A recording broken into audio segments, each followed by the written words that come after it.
তো আমি এখন চলে আসছি ভাঙাতে।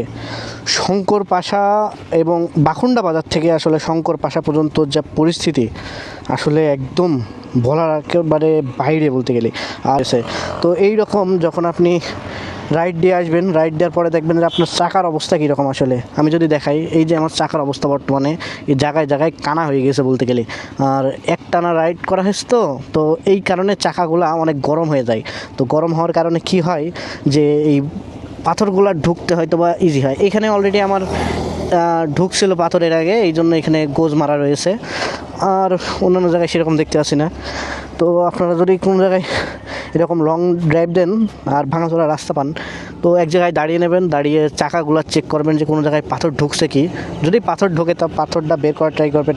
আর আরেকটা জিনিস দেখবেন যে সে অয়েল সিলটার আসলে কী অবস্থা। এই যে এখানে হালকা হালকা ময়লা জমেছে, এটা আসলে অনেক বড় বিষয় না, তবে যদি বালি থাকে সেক্ষেত্রে আসলে ওইটা অনেক এসে অ্যালার্মিং আসলে।